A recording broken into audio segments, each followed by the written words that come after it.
Maulid Nabi ini diambil dari Karamitah atau Fatimiyah. Tidak benar. Ahlus Sunnah ngambilnya dari Sultan Al-Muzaffar.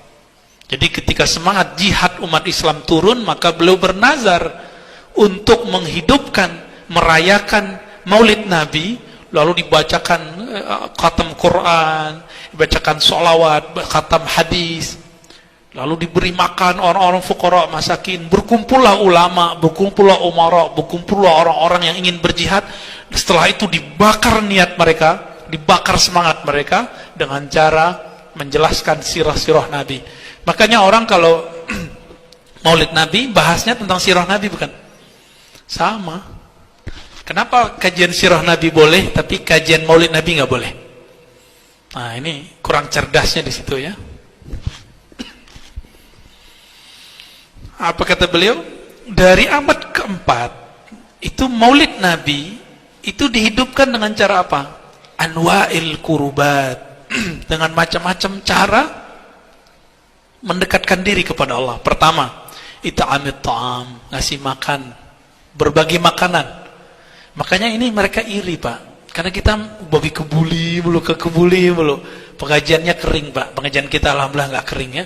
Maka tadi yang bagi-bagi roti saya biarin dulu, biar nggak ganggu fokus ya. Biar terbagi, itu bagus. Jadi kalau mau bagi makanan sebelum pengajian dan setelah pengajian, itu yang benar. Watilawatil Quran. Orang kalau maulidan baca Quran kan minimal laqad ja'akum ya. Ya, benar. Itu indah-indah suaranya, Pak. Laqad ja'akum itu ajib tuh ayat. Di situ Allah menyebut Nabi Muhammad dengan sifat dan namanya. Allah itu bernama Rahim, Allah bernama Rauf. Wa bil mu'minina raufur rahim. Muhammad itu kata Allah terhadap orang beriman Rauf, sangat penyayang. Rahim, spesial rahmatnya. Rauf itu nama Allah bukan? Rahim nama Allah bukan? Allah hadiahkan nama itu untuk Nabi Muhammad sallallahu alaihi wasallam. Makanya Nabi Muhammad itu adalah ya boleh disebut bayang-bayang sifatnya Allah itu di bumi.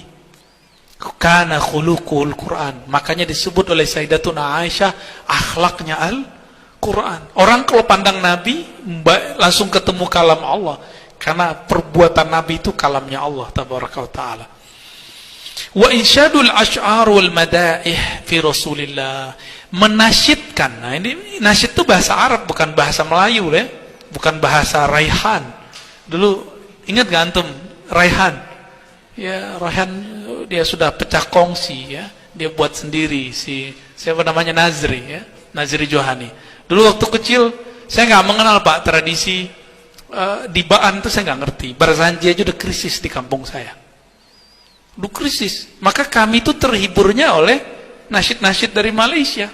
Sampai sekarang saya senang dengerin nasyid-nasyid dari Malaysia itu.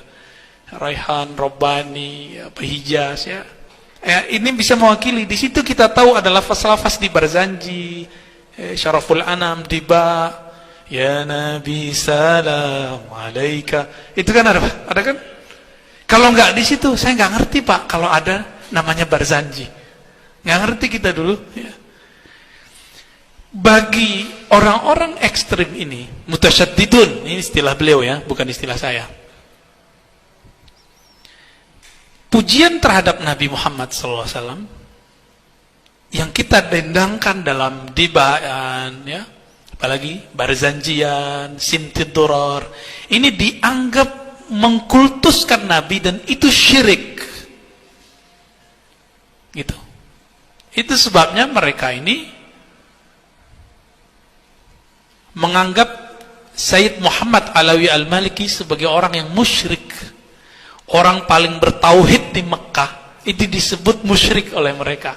Ada namanya Ibnu Mania. Ibnu Mania apa Ibnu Mania ya. Ya dulu kita baca waktu masih 2005 lah kitabnya.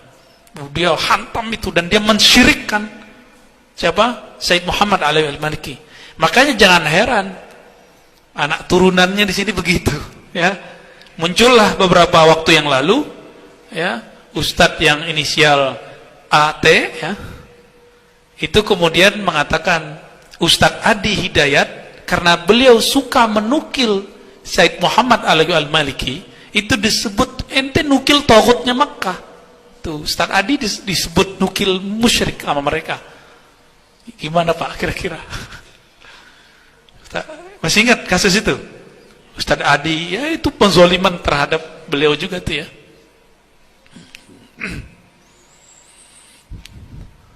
Jadi mereka mensyirikkan. Saya bawa kitab waktu itu, Dalailul Khairat. Ada anak SMK bilang, anak SMK, tamatan SMK Pak, nggak pernah nyantri. Antum bawa kitab dalamnya ada syirik loh. Kita kasih kitab pantang, langsung coba tunjukin mana syiriknya. Nggak bisa nunjukin. Kalaupun dia bisa nunjukin, kita tanya balik, coba terjemahin. Benar gak nih? Jangan-jangan terjemahan ente yang salah. Kalau emang dia bisa terjemahin, ya. Nggak nanya ke ahlinya sih. Coba nanya ke ahlinya, itu maksud lafaznya apa gitu.